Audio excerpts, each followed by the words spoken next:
사랑과 성령의 교통하시는 종이 저와 여러분의 삶에 충만하게 임하실 수 있기를 주의 이름으로 축복합니다. 여러분, 예수님은 하나님께 나아갈 수 있는 유일한 길이요 진리요 생명이 되심을 믿으시면 아멘. 예수 그리스도를 통하지 않으면 절대로 하나님 앞에 나아갈 수도 없고 예배 드릴 수도 없고 기도 응답을 받을 수도 없어요.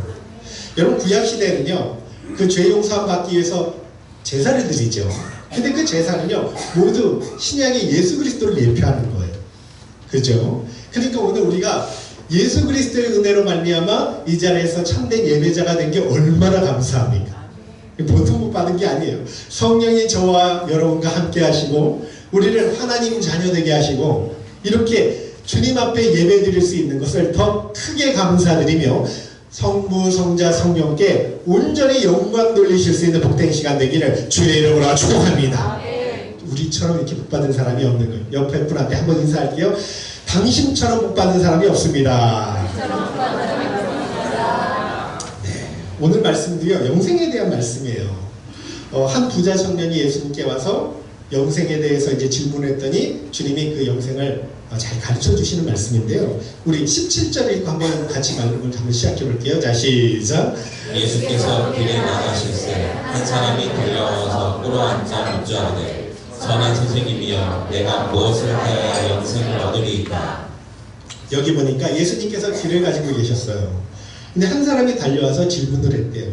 마태복음에서는 이 사람이요 청년이고 또 부자였다고 표현하고요, 누가복음에서는 유대 관원이로 표현해요. 그러니까 종합해 보면 유대 관원이면서 부자인 청년이 지금 인간적으로 보면 전혀 부족할 것이 없죠. 근데 예수님께 와서 꿇어엎드리면서 지금 이야기하는 거예요.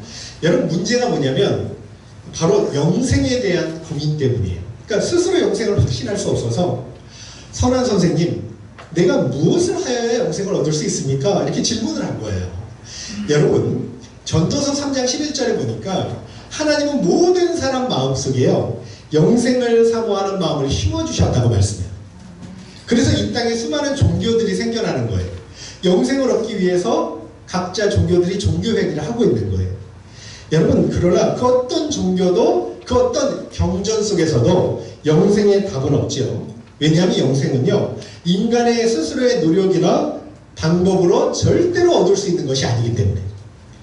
그래서 영생에 대한 해답은 오직 성경 하나님 말씀 안에만 답이 있는 줄 알고 있습니다. 여러분, 요한복음 20장 한번 보세요. 30절 31절입니다. 자, 시작. 예수께서 제자들 앞에서 이 책에 기록되지 아니한 다른 표적도 많이 행하셨으나 오직 이것을 기록하면 너희로 예수께서 하나님의 아들 그리스도이심을 믿게 하려 하며 또 너희로 믿고 그 이름을 힘입어 생명을 얻게 하려 함이니라. 분명히 말씀하죠. 성경을 기록한 건 예수 그리스도를 믿고요 생명을 얻기 위함이라고 말씀하는 거예요. 여러분, 요한복음 5장 39절 40절 읽어보세요. 자, 시작. 너희가 성경에서 영생을 얻는 줄 생각하고 성경을 연구하거니와 이 성경이 곧 내게 대하여 증언하는 것이니라.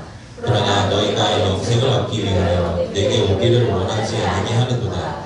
분명히 성경에는 영생 얻는 길이 제시되어 있어요. 여러분, 그래서 세상에서 가장 귀하고 위대한 것이 하나님의 말씀 성경임을 믿으실 수 있기를 주의 이름으로 축복합니다. 성경보다 귀한 게 뭐가 있을까요? 여러분, 그런데 성경을 어떻게 대하고 계시나요?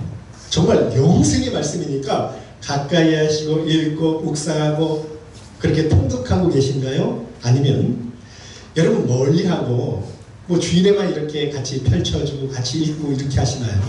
만약 세상에요 인간 수명을 10년 더 연장시킬 수 있는 책이 나온다, 아마 베스트셀러가 되어서요 아마 책을 사서 읽으려고 뭐 난리가 나겠죠.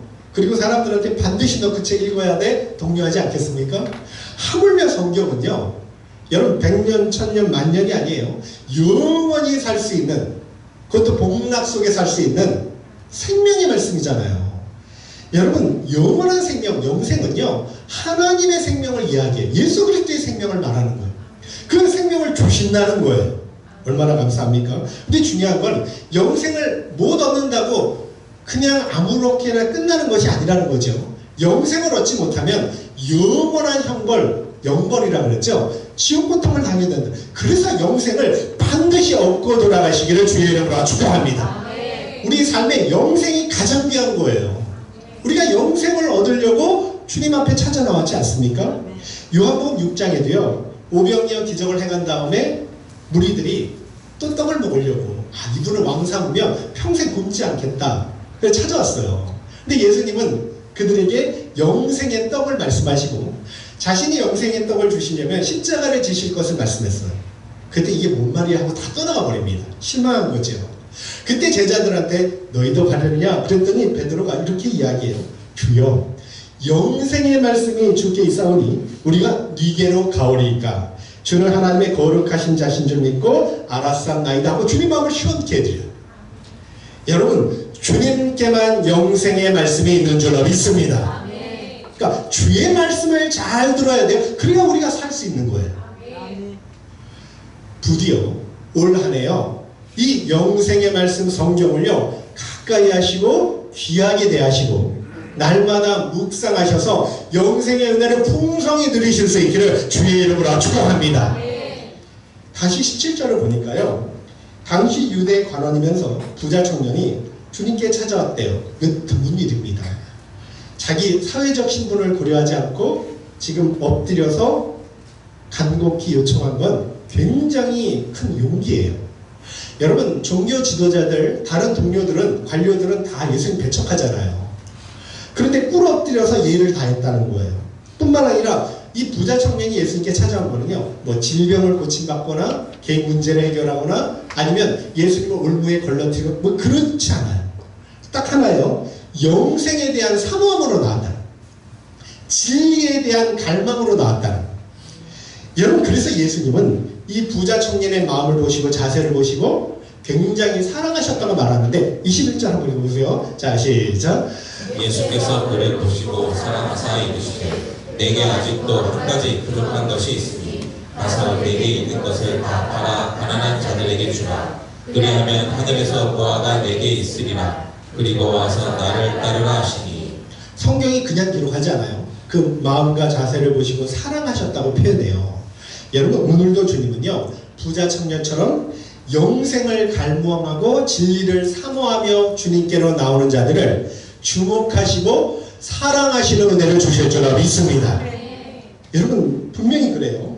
지금 부자 청년은요 니고데모처럼 사람들 눈을 피해서 밤에 찾아오지 않았어요. 대낮에 많은 사람이 보는 가운데 무리 속에 계신 주님께 꿇어 엎드리면서 요청하는 거예요. 여러분 이거는요 예수님에 대한 존경심이 아니면 불가능한 행동이에요.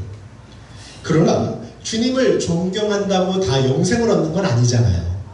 여러분 오늘도 불신자들 이렇게 대화를 하다 보면 예수님은 존경한대요. 그러니까 4대 성인으로 여기고요. 사랑의 왕, 평화의 왕 그렇게 막 이야기하는 사람도 있어요. 그런데 아무리 예수님을 존경한다 할지라도 예수님이 나의 구원자시오 나의 구주되심을 고백하지 않는다면 그 사람은 주님과 아무 상관없는 사람이 된다고 성경이 말씀하죠. 여러분 그래서 이 시간 저와 여러분의 고백이 베드로처럼 주는 그리스도시요 하나님의 아들이시며 주님은 나의 주시요 나의 구주시라고 고백할 수 있는 믿음의 은혜가 일어나기를 주의 이름으로 축복합니다. 여러분 18절 읽어보세요. 자 시작. 예수께서 이르시되 내가 어찌하여 나를 선하다 일컫느냐 하나님 한 분 외에는 선한 이가 없느니라. 여기 보니까 주님께서 왜 나를 선한 선생님이라고 하느냐? 선한 분은 하나님 한 분밖에 없다. 그럼 이 말씀이 무슨 말이냐면 여러분 예수님이 선한 하나님 되신다는 걸 공포하는 거예요. 여러분 하나님은요 상대적인 선이 아니에요. 절대적으로 선하신 분이에요. 그러니까 죄가 없고 악이 없어요. 그런 분이 하나님이 절대적인 하나님이 선을 가지신 분이 우리 인간을 의롭다고 선하다고 인정하실 때는 우리도 절대적인 선이 필요하다. 그러니까 상대적인 선으로 내가 다른 사람보다 좀 낫다고 해서 의롭다고 인정받을 수 있는 게 아니라는 거예요. 여러분 우리 행위로 그래서 하나님 앞에 의롭다고 인정받을 수 있는 사람은 단 한 사람도 없다는 걸 믿으시기를 바랍니다. 성경이 그렇게 말하는 거예요. 누구도 행위로 하나님 앞에 선하다고 인정받을 수 있는 사람은 없어요. 하나님이 원하시는 선은 절대적인 선이니까. 여러분, 그래서 율법을 지켜서 여러분 의롭게 된다? 불가능해요. 이 세상에 율법을 온전하게 완전하게 하나도 어기지 않고 다 지키는 사람 있습니까? 세상에 그런 사람 없어요. 그래서 오직 예수 그리스도께서 이루어놓으신 십자가의 공로를 믿음으로만 저와 여러분이 하나님 앞에 선하다 의롭다 인정받는다는 사실을 꼭 믿으시기를 주의 이름으로 축복합니다. 그래서 내 행위를 자랑하면 안 돼요. 갈라디아서 3장 11절에 이런 말씀이 있어요. 하나님 앞에서 아무도 율법으로 말미암아 의롭게 되지 못할 것이 분명하니 이는 의인은 믿음으로 말미암아 살리라 하였습니다. 분명히 선포합니다. 우리 19절 20절 읽어볼게요. 자, 시작. 내가 계명을 안 하니 살인하지 말라, 간음하지 말라, 도둑질하지 말라, 거짓 증언하지 말라, 속여 빼앗지 말라, 내 부모를 공경하라 하였느니라. 그가 여쭤오되 선생님이여 이것은 내가 어려서부터 다 지켰나이다. 예수님이 계명을 지켜라 했잖아요. 자, 그런데 그 계명을 우리 보면 인간과 인간관계의 계명, 십계명 뒤를 이야기하죠. 그죠? 그랬더니 이 청년이 내가 어려서부터 다 지켰습니다. 의기양양하게 이야기해요. 여러분, 우리 중에 이렇게 자신있게 이야기할 수 있는 사람이 있을까요? 부자 청년은 그러나 스스로 속고 있는 거예요. 여러분, 외적으로 우리도요, 우상숭배 안 하는 것 같고, 간음죄 안 짓는 것 같고, 그잖아요. 그리고 또 도둑질 안 하는 것 같아요. 근데 내적으로는 얼마나 많은 계명을 어기며 죄를 범하며 사는지 몰라요. 10계명 중에 10계명이, 이 10계명 중에 10번째 계명이 뭐죠? 여러분, 내 이웃의 소유를 탐내지 말라는 거예요. 여러분, 그거 지킬 수 있습니까? 이 세상에 지킬 수 있는 사람은 하나도 없어요. 여러분, 아담 타락 이후에 모든 사람 마음에 탐심이 내재되어 있어요. 바울도 탐심으로 고통을 받았다고 고백을 해요. 하물며 주님은 이웃을 미워해도 살인이래요. 또 이웃의 아내를 그저 음란한 마음을 가진 것도 그건 간음이래요. 여러분, 그렇다 치면 부자 청년처럼 계명을 다 지킨다고 하면 그건 스스로 속고 있는 거예요. 인간이 계명을 다 지킨다면 예수님이 오실 필요도 없고요. 우리를 대신해서 대속의 죽음을 당하실 이유도 없습니다. 여러분, 21절 한번 읽어볼게요. 자, 시작. 예수께서 그를 보시고 살아나사 이르시되 내게 아직도 한 가지 부족한 것이 있으니 가서 내게 있는 것을 다 팔아 가난한 자들에게 주라. 그리하면 하늘에서 보화가 내게 있으리라. 그리고 와서 나를 따르라 하시니. 계명을 다 지켰다 그러니까 한 가지 부족한 것이 있어 하고 내 재물을 다 팔아서 가난한 자들에게 주고 나를 따라 이렇게 말씀하는 거예요. 여러분, 주님은요 그 한 가지 부족한 것이 뭔지 알고 계셨죠? 그게 뭐예요? 부자 청년은 물질에 대한 집착과 사랑이 있어요. 그것 때문에 사실은요 참된 이웃사랑을 실천하지 못하고 있었어요. 그것 때문에 온전히 주님을 따르지 못하고 있었어요. 주님께서 그거를 말씀하는. 그러나 여러분, 이거는요 한 가지 부족한 건 부자 청년의만의 이야기가 아닙니다. 여러분, 누구든 한 가지 부족한 것이 있을 수 있어요. 그것 때문에 온전히 주님을 따르지 못하는 것이 생길 수 있어요. 어떤 사람은요 그게 명예일 수도 있고, 어떤 사람은 돈일 수도 있고, 인기일 수도 있고, 권력일 수도 있고, 아니면 배우자, 자녀, 가정, 출세 뭐 여러 가지가 될 수도 있어요.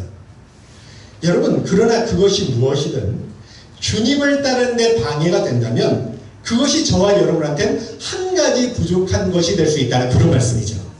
여러분, 성경에 모든 계명을 압축하잖아요. 그럼 두 가지로 나눌 수 있습니다. 하나님 사랑과 이웃 사랑. 근데 하나님을 어떻게 사랑하래요? 마음과 목숨과 뜻과 힘을 다해서 사랑하래요. 전인격적으로 생명을 다해서 사랑하래요. 뿐만 아니에요. 하나님이 모든 삶의 우선순위 항상 먼저가 돼야 되고요. 그리고 하나님을 가장 귀히 여겨야 되고요. 하나님을 섬기는데 방해되는 모든 것들은 배설물로 여기고 버려야 된다는 거예요. 이게 우리 힘으로 가능해요? 절대 가능하지 않습니다. 그래서 하나님이 그런 은혜를 주셔야 되잖아요. 그래서 이 시간 상황이요 예배를 통해서 정말 하나님을 가장 사랑할 수 있는 그런 복된 은혜가 임하시기를 주의 이름으로 축복합니다. 우리에게 그런 마음을 주셔야 되는 거예요. 금요예배 때도 이런 말씀을 나눴어요.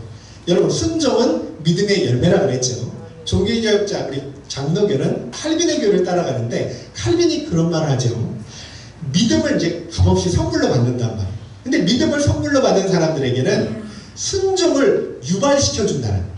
순종할 수 있는 힘을 주고 순종할 수 있는 부드러운 마음을 주고요. 그걸 통해서 내가 구원받았는지 내 안에 성령이 거하시는지 확증할 수 있도록 그렇게 해준다는 거예요. 여러분, 그러니까 순종은 믿음의 열매고 순종이 구원의 열매라는 걸 꼭 기억하실 수 있기를 바랍니다. 그러나 순종이 내 힘으로 안 돼요. 성령께서 저와 여러분에게 순종할 수 있는 은혜를 주실 줄 믿습니다. 이걸 기억하셔야 돼요. 여러분, 22절 한번 읽어볼게요. 자, 시작.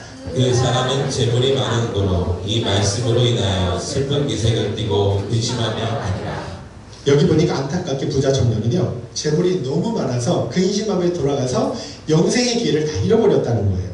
이런 거 보면 재물이 많은 것이 꼭 축복만은 아닙니다. 여러분 기억하세요.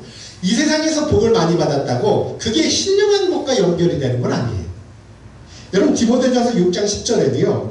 돈을 사랑하니 일만하게 뿌리가 되나니 이것을 탐내는 자들은 미혹을 받아 믿음에서 떠나 많은 근심으로 자기를 찔렀다 그랬어요. 정말 돈 많은 사람은 우리보다 근심이 많아요. 재산을 유지시켜야 되고 더 불려야 되고 누가 뺏어갈까 지켜야 되고 얼마나 근심이 많은지 모릅니다.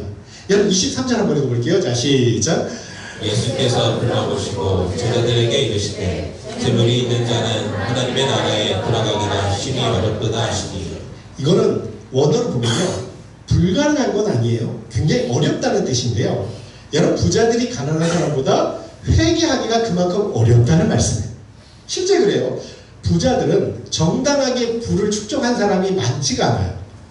이렇게 축적하는 과정에서 남의 것을 빼앗든지 투기를 하든지 아니면 탈세를 하든지 여러분 그렇게 해서 모은 재산이 많습니다. 그래서 세리장 삭개오가 회개하면서 만약 내가 누구 것을 토색한 것이 있다면 4배로 갚겠다고 고백을 하죠. 그게 진정한 회개예요. 근데 저는요 지금까지 그렇게 회개하기 어렵잖아요. 부자들이 그렇게 회개했다는 소리를 못 들어봤어요. 여러분 부자들은 물질에 대한 집착이 굉장히 강해요. 돈이면 뭐든지 할 수 있다고 생각해요. 물질 만능주의에 사로잡혔어요. 근데 그런 만몬신을 다 버리고 주님을 온전히 따르고 섬긴다는 게 여러분 쉽습니까? 그래서 마태복음 6장 24절에 이런 말씀이 있어요. 한 사람이 두 주인을 섬기지 못할 것이니 혹 이를 미워하고 저를 사랑하거나 혹 이를 중히 여기고 저를 경히 여김이라. 하나님과 재물을 겸하여 섬기지 못하느니라. 그 디모데전서 6장 17절에 말씀하는 거예요. 너희는 정함이 없는 재물에 소망을 두지 말고 오직 우리에게 모든 것을 후히 주사 누리게 하시는 하나님께 소망을 두라. 이 예배 시간을 통해서 저와 여러분의 유일한 소망이 하나님이 되실 수 있기를 주의 이름으로 축복합니다. 여러분 24절 25절 읽어볼게요. 자, 시작. 제자들이 그 말씀에 놀라는지라 예수께서 다시 대답하여 이르시되 얘들아 하나님의 나라에 들어가기가 얼마나 어려운지 낙타가 바늘기로 나가는 것이 부자가 하나님의 나라에 들어가는 것보다 쉬우니라 하시니. 부자 청년이 돌아가니까 부자가 천국 가는 것이 낙타가 바늘기로 들어가는 것보다 어렵대요. 이건 못 들어간다는 얘기잖아요. 그죠? 근데 하나님께서 지금 우리 예수님께서 낙타를 비유로 드신 말씀을 하신 이유가 있어요. 뭐냐면 여러분 낙타는요 이스라엘에서 가장 큰 짐승으로 여겨요. 그리고 바늘기는요 가장 작은 구멍으로 여겨요. 가장 큰 짐승이 가장 작은 바늘기에 들어가는 것보다 부자가 천국 들어가는 게 어렵대요. 그만큼 어렵다는 거예요. 여러분 낙타는요 평소 필요한 식량을 몸에 비축하는 특성이 있어요. 등에 혹이 있잖아요. 그러다 보니까 거기에 먹을 것을 계속 비축을 해서 이 사막에서 생존을 하는 거예요. 그렇다 보니까 낙타들은요 배가 안 고파도 물이나 풀만 보이면 무조건 먹는 거예요. 근데 부자들도 낙타처럼 불필요한 재물을 쌓아놓거나 아니면 재물을 영혼의 의지물로 삼을 수 있다는 거잖아요. 지금 그걸 말씀하는 거예요. 그래서 재물을 의지하는 자들은 절대 하나님 나라에 들어가기 어렵다고 말씀하시는 거예요. 여러분 여기에 제자들이 굉장히 충격을 받아요. 왜냐하면 제자들은요 일반적인 유대교에서는 재물이 복으로 생각한 거예요. 그러니까 부자가 됐다 하나님의 축복을 많이 받았다고 생각했어요. 신명기 28장에 나오잖아요. 근데 재물 있는 자가 더 나아가서 값진 짐승으로 예배도 드릴 수 있고요. 뿐만 아니라 선도 쌓을 수 있고요. 남도 도와줄 수 있죠. 그러니까 재물 있는 축복으로 이렇게 딱 생각했는데, 재물 있는 자들이 하나님 나라 들어가기 어렵다면 가난한 자들은 더 못 들어간다는 뜻을 받아들여요. 그래서 충격을 받은 거예요. 여러분, 예수님 말씀의 요지는 뭐냐면, 사실 부자들만 천국 들어가는 게 어려운 게 아니에요. 물론 그건 어려운 건 사실일지라도 가난한 자들도 마찬가지예요. 마태복음 7장 14절에 이런 말씀이 있어요. 생명으로 인도하는 문은 좁고 길이 협착하여 찾는 이가 적음이라. 또 누가복음 13장 24절에는 좁은 문으로 들어가기를 힘쓰라. 내가 너희에게 이르노니 들어가기를 구하여도 못하는 자가 많으니라. 하나님 나라 들어가기 어렵다는 말씀이잖아요. 인간의 힘으로는 불가능하다는 그런 말씀이에요. 그래서 이제 구원의 진수를 전해주시는데 26절 27절 크게 읽어보세요. 자, 시작. 제자들이 매우 놀라 서로 말하되 그런즉 누가 구원을 얻을 수 있는가 하니 예수께서 그들을 보시며 이르시되 사람으로는 할 수 없으되 하나님으로는 그렇지 아니하니 하나님으로서는 다 하실 수 있느니라. 구원은 사람에게서 나지 않는 줄로 믿습니다. 사람의 힘으로는 할 수 없지만 하나님은 능히 구원을 이루어 주실 줄로 믿습니다. 지금 선포하시는 거예요. 마리아도 천사에게 잉태 소식을 들었거든요. 아니, 처녀가 어떻게 아이를 낳아요? 그랬더니 천사가 뭐라 그러죠? 대저 하나님의 모든 말씀은 능치 못하심이 없느니라. 이렇게 선포하잖아요. 구원은 사람 힘으로 노력으로 공로로 안 됩니다. 그러나 하나님이 구원을 이루어 주실 줄로 믿습니다. 구원의 만큼은 내가 할 수 있는 게 없어요. 오직 은혜예요. 요한복음 1장 12절 13절에 이런 말씀이 있어요. 영접하는 자 곧 그 이름을 믿는 자들에게는 하나님의 자녀가 되는 권세를 주셨으니 이는 혈통으로나 육정으로나 사람의 뜻으로 나지 아니하고 오직 하나님께로부터 난 자들이니라.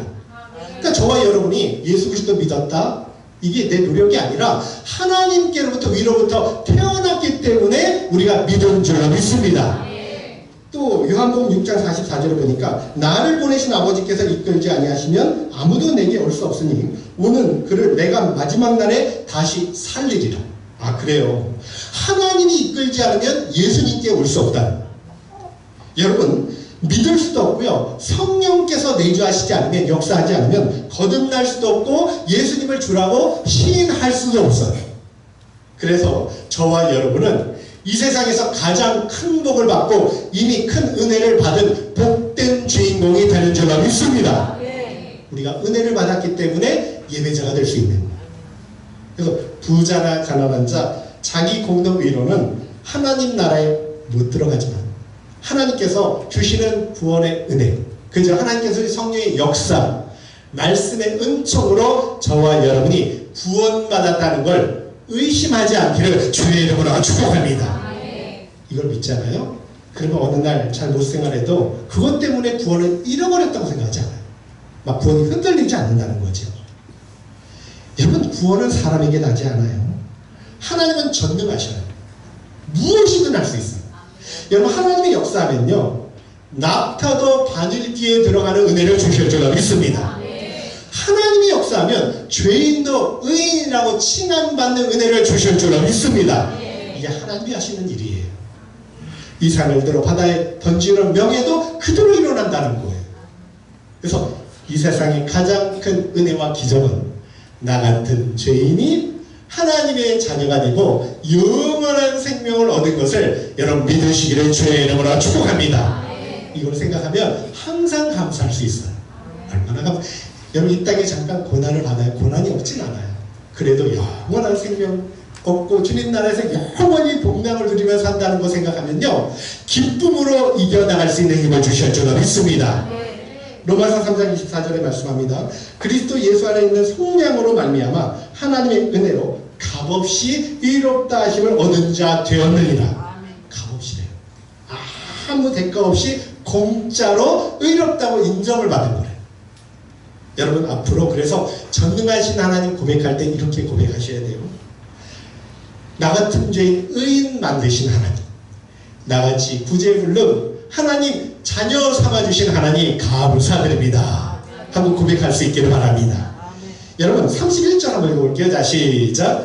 그러나 먼저 된 자로서 나중되고 나중된 자로서 먼저 된 자가 많으니라. 자, 자기 공로를 내세우면 안 된다는 거예요. 구원에 대해서는. 은혜의 본질을 말해요. 지금까지 제자들은요, 누가 크냐, 누가 큰 일을 했느냐, 이걸 가지고 막 싹 싸웠거든요. 근데 예수님은요, 구원이 사람에서 나지 않으니까 하나님의 오직 은혜의 힘을 밝히고 너희는 교만에 빠지면 안 된다는 말씀이에요. 내가 먼저 믿었다고 자랑하지 말고, 내가 큰 일을 이루었다고, 그죠? 공로를 내세우지 말고. 그러면 나중될 수 있다는 거예요. 오직 나의 나된 것 하나님의 은혜라는 걸 믿고 하나님의 은혜만을 자랑하실 수 있기를 주의 이름으로 축복합니다. 그러면 나중된 자도 먼저 될 수 있다는, 지금 그 말씀을 하시는 거예요. 여러분, 마지막으로 29절 30절 한번 읽어볼게요. 자, 시작. 예수께서 이르시되 내가 진실로 너희에게 이르노니 나와 복음을 위하여 집이나 형제나 자매나 어머니나 아버지나 자식이나 젖뼈를 버린 자는 현세에 있어 집과 형제와 자매와 어머니와 자식과 젖뼈를 100배나 받되 박해를 당하여 받고 내세의 영생을 받지 못한 자가 없느니라. 제자들이 이제 질문해요. 주님, 우리는 정말 다 버리고 주님을 쫓았어요. 직장도 버리고 가정도 버리고, 그죠? 배도 버리고 뭐 회당도 버리고 고향도 버리고 예수님 쫓았어요. 우리는 뭐가 좋아지나요? 질문했더니 주님께서 보상을 말씀하는데 나눠서 설명해요. 현세의 보상과 내세의 보상이에요. 근데 현세의 보상을 100배나 받는다는 건 풍성히 받는다는 뜻이거든요. 만수예요. 유심히 살펴보면 현세의 축복이 집, 형제, 자매, 어머니, 자식, 전도 100배를 받는데, 여러분, 그 같은 축복이 뭘 이야기할까요? 실제 오순절 성령 역사 이후에 예수님 안에 수많은 영적 가족이 생겼어요. 여러분, 하루에 3,000명, 5,000명씩 영적 가족이 생겨요. 그러니까 수많은 형제, 자매, 어머니, 자식들이 생겨났다는 거예요. 뿐만 아니라 초대교회는요, 밭과 집을 다 팔아가지고 서로 어떻게 해요? 물건을 통용했다고 말해요. 그래서 성경이 이렇게 말씀해요. 그 중에 가난한 사람이 한 사람도 없었대요. 이건 기적 같은 일이에요. 정말 주님의 말씀대로 현세 100배의 축복을 얻은 결과라는 거죠. 여러분, 그러면서 내세에도 영생을 얻지 못할 자가 없다고 말씀하는데, 한마디로 주를 위해서 희생한 자들에게 현세에서는 수많은 영적 가족을 주실 것이고 내세에서는 영생 복락 누리는 은혜를 주실 줄 믿습니다. 저는 소망합니다. 그 복의 주인공이 저와 여러분 되시기를 주의 이름으로 축복합니다. 여러분, 오늘 말씀을 기억하세요. 이거는 한마디로 정말 교회의 지체가 되고 교회의 몸이 된다. 그러니까 주님의 몸이 된다는 축복이에요. 여러분, 세상에서 가장 큰 기적과 은혜가 뭐라 그랬죠?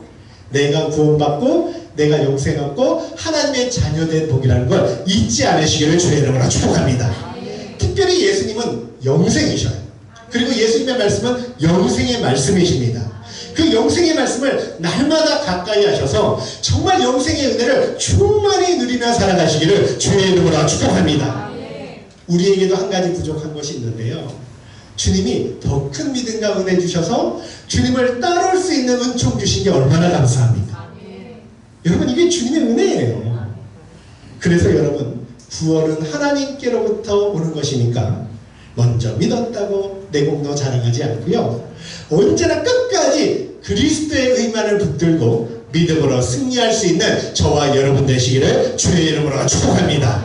그런 복된 은혜가 우리 모두에게 임하실 수 있기를 주의 이름으로 축복합니다. 여러분, 얼마나 행복한 사람이에요? 그래서 옆에 분한테 당신처럼 복받은 사람이 없습니다. 네, 우리 다 같이 일어나셔서 우리 찬양 기도하기를 원합니다.